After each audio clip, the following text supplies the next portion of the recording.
같은데 우리는 지금 중요한 문제 금리를 언제 얼마나 인하할 만한 그런 체력이 됩니까? 내년에 예, 저는 우리가 더 빨리 금리를 인하해야 된다고 생각하거든요. 이건 머스트 예, 해야 된다. 예. 예. 왜냐하면은 아까 미국 경제는 그 지금 능력 이상으로 성장한다고 그랬는데 예. 올해 우리는 능력 이하로 성장하고 있어요. 아, 예, 올해 그리고 2023년에 예, 예. 그리고 내년에 뭐 대부분 2%좀 넘게 성장한다고 그러더라도요. 그렇죠. 그러더라도 실제 GDP가 잠재 GDP 밑에 있습니다. 실제 예, GDP가 우리는 지금 계속 그 능력 이하로 성장하고 있고요. 예. 우리 잠재 성장이 많이 떨어졌는데도 불구하고 그런 상황이거든요. 음. 예, 그리고 이제 뭐 중앙은행의 가장 중요한 목표가 물가 안정인데요. 그렇죠. 예, 그런데 한국은행이 내년에 그 2.6% 물가 소비자 물가를 전망해 전망했죠. 놨거든요. 뭐 상반기에는 뭐 2% 후반, 3% 초반일 수가 있는데요. 예. 하반기 가면 한 2.3% 안팎으로 떨어질 음. 거예요. 뭐 통화 정책은 좀 선제적이어야 된다는 거죠. 예, 그렇네요. 예. 예. 뭐 내년 하반기에 물가가 그렇게 떨어진다면은 음. 미리서 금리를 인하해야 된다는 겁니다. 미리 예. 금리를 인하해야 된다. 그리고 적정 수준 제가 추정해 보니까요. 예. 이것도 물론 그 테일러 준칙이라는 거 한 방법인데 예. 현재 우리 기준금리가 3.5%인데 예. 내년 1분기 가면 한 3.3%, 내년 말 가면은 2.3%로 제가 적정 수준 추정해 보면 이렇게 낮아져요. 아, 그래요? 예. 그럼 그래서 한 1% 포인트 정도는 인하해야 돼. 인하를 해야 된다. 예, 예. 근데 인하를 할 어떤 여력이 있나요? 지금도 예. 미국과 비교를 해보면 한 2% 포인트 정도 차이가 나지 않습니까? 예. 근데 이렇게 오랫동안 미국과 금리 역전이 돼서 예. 이른바 이제 금리 역전의 노말화, 그러니까 비정상의 정상화 예. 같은 거 같은데 예. 금리 역전되는 그 순간 한 2년 전을 생각을 해보면 이렇게 해서 해외 투자 자금 다 빠져나가는 거 아니야? 난리가 났었잖아요. 예. 맨날 걱정하고 그랬었는데 예. 2년 동안 다행히도 별일은 없었어요. 예. 근데 장기적으로 이래 버리면 우리 일본처럼 되는 거 아닌가? 이런 생각도 좀 든단 말이죠. 예. 근데 저는 저 구조적인 문제를 한번 생각해 봐야 된다고 생각하는데요. 지금 우리나라 잠재 성장을 제가 추정해 보면 2% 나오거든요. 예. 2%에서 1% 후반으로 진입하는 과정이에요. 예. 근데 2030년 가면은 1% 어. 우리 성장 능력이요. 그 이후로 가면은 0%대 진입합니다. 어차피 경제 성장률이 지금 계속 잠재 성장률이 낮아지고 있기 예. 때문에 그리고 미국은 뭐 미의회에서 추정한 거 보니까 잠재 성장률이 2030년에도 2%예요. 그럼 금리를 결정하는 가장 중요한 요인이 경제 성장률. 경제 성장률이거든요. 예. 우리 잠재 성장이 미국보다 낮아지고 있다는 겁니다. 2030년에 미국은 2%인데 예, 한국은 1%. 1%. 그러면은 우리 금리가 미국 금리보다 낮아질 수밖에 없죠. 그러니까 선제적으로 펌프질을 해야 된다. 그렇죠. 예. 예, 그동안은 우리 금리가 미국 금리보다 계속 높았는데요. 그 잠재 성장이 지금 우리 금리가 미국 금리보다 더 낮거든요. 예. 일로 지금도 미국 10년 국제 수익이 어제 4.3%, 예. 우리 3.6%. 예. 우리가 더 낮아요. 어. 이게 일시적인 현상이 아니라 구조적이라는 거죠. 근데 여기서 그렇다면 그렇게 펌프질을 해서 금리를 인하시켰다면 예. 그 마중물 때문에 경제 성장률이 높아지지 않을까요? 그렇게 되면 또 이제 금리를 인상해야 되나? 예. 예, 인플레이션이 또 다시 올 거기 때문에 그런 이제 왔다 갔다 어차피 이제 경제 정책이 그런 거니까 통화 정책이 어떻게 보세요? 금리를 인하해도요. 예. 이제 우리 경제학 교과서에 보면 금리를 인하하면 소비 투자가 늘어난다. 이런 이야기인데요. 그러니까요.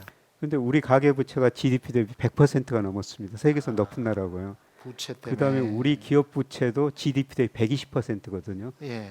그 97년에 외환위기 때요. 예. 우리 기업 부채가 GDP 대비 105%였어요. 음. 근데 지금 기업 부채가 외환위기 때보다 더 높습니다. 그러네요. 예. 그러니까 기업 가계 부채가 많으니까 금리를 내리더라도 소비 투자가 안 늘어나고요. 예. 예, 그다음에 이게 이제 생산 측면으로 가면은 우리가 잠재 성장을 하락 요인이 노동 감소거든요. 그렇죠. 예. 인구가 감소하니까 노동이 감소하다 보니까 이게 생산 인구도 줄어들고 소비 인구도 줄어들죠. 그러네요. 예, 그래서 앞으로 금리가 경제 성장률 미치는 영향 그렇게 크지 않으리라 보고 있고요.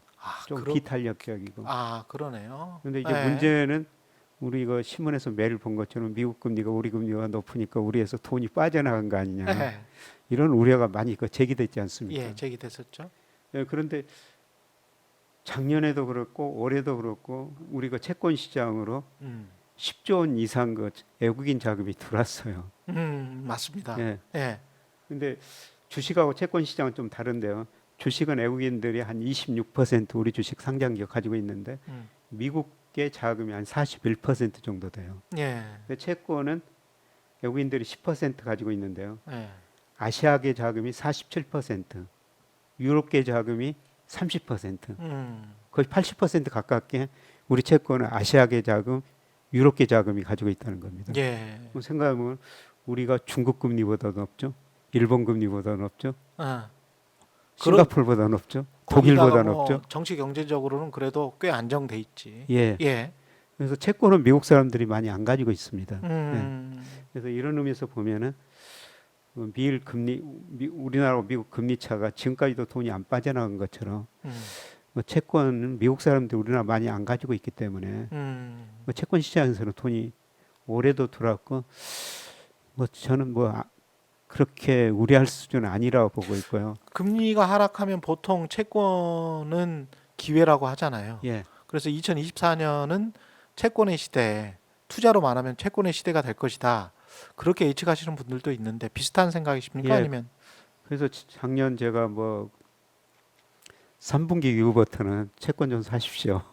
2023년 3분기, 예, 작년 지난해 2022년, 예, 제가 예. 그렇게 말씀드렸는데 예, 그때 우리 10년 국제 수익률이 4.6%였어요. 예, 그리고 올 2월에 3.2%까지 떨어졌죠. 와 가격 진짜 많이 올랐겠다. 그 10% 이상 3개월 사이 수익을 올릴 수가 있는 거예요. 엄청난데요? 예, 예, 그리고 최근에 미국 금리 오르고 우리가 새마을 금고 부실하다가 4.4%까지 올랐다가 예, 지금 3.5%까지 최근에 떨어졌거든요. 아 근데 3.5%도 아까 우리 잠재 성장을 고려하면 높다는 겁니다. 그것도 높네요. 예, 2030년 1%면, 예, 그렇죠. 예, 그리고 문제는 우리 가계 자산 중에서 채권 비중이 3%밖에 안 돼요. 가계 금융 자산 중에서. 아 예, 그렇군요. 예, 주식 한 22%, 그다음에 은행 예금이 한 47%. 최근에 은행으로 돈이 많이 몰렸거든요. 그렇죠.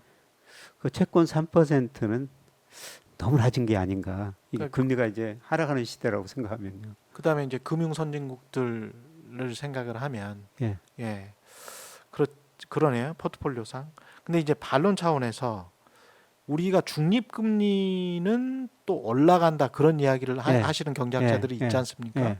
그건 이제 꼭 굳이 이제 인플레이션이 어떤 경제 현상 때문이 아니고 정치적인 현상들, 예, 공급망 분리랄지 예. 전쟁이랄지 예. 탄소 중립 정책이랄지 예, 여러 가지 비용적인 측면들이 너무 많기 때문에 예. 그것 때문에 인플레이션은 중간 정도의 인플레이션은 유지될 수밖에 없고 예. 그렇게 되면 과거와 비교했을 때보다는 중립금리가 높아질 수밖에 예. 없다. 거기에 대비해야 된다. 예, 이런 경제학자들도 꽤 있는 것 같은데 예. 어떻게 보세요? 그런 금리와 관련돼서 또 다른 이제 반론이 될 예. 수도 있겠습니다. 예. 아까 잠재 성장률이 2030년 가면 예. 1% 떨어진다 이렇게 말씀을 드렸습니다. 예. 물가는 국내뿐만 아니라 해외 요인이 많이 미치니까 예. 과거처럼 그렇게 낮아지는 않을 것 같습니다. 예. 예, 그리고 가장 중요한 게 2001년에 중국이 세계 무역기구에 가입하면서 저임금을 바탕으로 전 세계 상품을 얼마나 싸게 공급했습니까? 사실 그것 때문에 미국 물가도 안정된 거고요. 그랬거든요. 우리 물가도 안정에 크게 기여했죠. 예. 근데 중국의 임금이 오르고 과거처럼 그렇게 싸게 상품을 세계 공급 못 하거든요. 예. 예, 그래서 과거보다 그렇게 물가가 엄청나게 낮게 그 정도는 아닐 거예요. 그건 아닐 것 같아요. 예. 그거는. 예. 예. 예, 그래서 그런 물가를 고려하면은 과거처럼 예. 초저금리 시대는 아닐 겁니다. 아, 그러면 우리가 예상할 수 있는 앞으로 향후에 2, 3년은 예. 그 과거처럼 코로나 때 그럴 때처럼 0%대나 1%대가 아니고 예, 2%나 3%대의 기준금리를 생각을 하고 투자를 해야 되겠네요. 한 2% 조금 초중반쯤. 2% 초중반. 우리 그거를 코로나 때문에 0.5%까지 내렸지 않습니까? 그렇죠. 예. 아, 그럼 2% 초중반 때 왜냐하면 경제 성장률도 또 생각을 예, 해야 예, 되니까 예, 2% 초중반대로 생각을 한다면 그러면 지금 현재 국채 가격이나 국채 수익률이나 예, 그 3.5%라고 생각을 하면 예. 괜찮은 거네요. 그렇죠. 예. 예. 계속 저는 채권은 투자하셔야 된다고 생각하고 있습니다. 근데 지금 이제 일본 다른 나라 세계 경제를 좀 보면 일본하고 지금 예, 중국을 안 짚었는데 일본 같은 경우에 지금 마이너스 금리 정책 좀 인플레이션이 뭐 그 사람들은 지금 인플레이션이 오라고 지금 수십 년 동안 지금 예, 뭐 예, 오세요 오세요 인플레이션 예. 물가 상승 뭐 이랬던 나라기 때문에 예. 근데 좀 오는 것 같잖아요. 예. 그래서 금리 정책을 약간 바꾸는 것 같은데 어떻게 보십니까 여기는 저는 일본 경제가 디플레이션에 탈피하는 과정이라고 보고 있거든요. 과정에 있다. 예. 예, 대표적으로 물가를 보는 게 국민 경제 전체적으로 보는 게 GDP 디플레이트라고 있어요. 예, 예, 명목 GDP 실제 GDP로 나눈 건데요. 그렇죠. 예, 그런데 1994년부터 2011년까지 그 GDP 디플레이터가 계속 떨어졌습니다. 그래서 디플레이션이었죠. 예, 그런데 2012년에 소위 아베노믹스라고 나왔지 않습니까? 예. 아베노믹스의 핵심이 물가 2%될 때까지 무한정 돈을 풀어보죠. 예, 그 뒤로 GDP 디플레이터가 서서히 오르기 시작하다가요. 음, 그 다음에 작년 올 상반기에 이게 급격하게 올라버렸습니다. 아, 그러니까 전 세계가 지금 인플레 때문에 그렇죠. 걱정을 하고 있는데 인플레 때문에 저는 가장 환호성. 혜택을 받은 나라가 일본이다. 야 이거 경기 살아날 것 같아 뭐 이런 거잖아요. 예, 그렇죠. 예, 그동안 이제 물가가 떨어지니까 일본 가계가 소비를 밀었는데 앞으로 물가가 오른다면은 그래서 소비를 써야지. 앞당기죠. 근데 일본이 또 전통적으로 저축을 엄청 많이 해놨던 나라잖아요. 그렇죠. 예, 일본이 지난 20년간 디플레에 빠져도 일본 가계가 뭐 별일 없이 견딘 거는요. 예. 일본 가계 금융 자산이 부채에 비해서 한 5.5배 정도 맞아요. 많습니다. 우리 5.5배. 2.2배예요. 우리가 2.2배밖에 안 되는데. 예. 그러니까 그야말로 국부를 오랫동안 축적할 수 있는 기간을 가졌던 나라. 예, 예, 그렇습니다. 일본입니다. 예. 예. 그래서 금융 자산이 음. 부채보다 5.5배 많으니까 이제 물가가 오른다고 생각하면 일본 사람들이 소비를 할 거라는 거죠.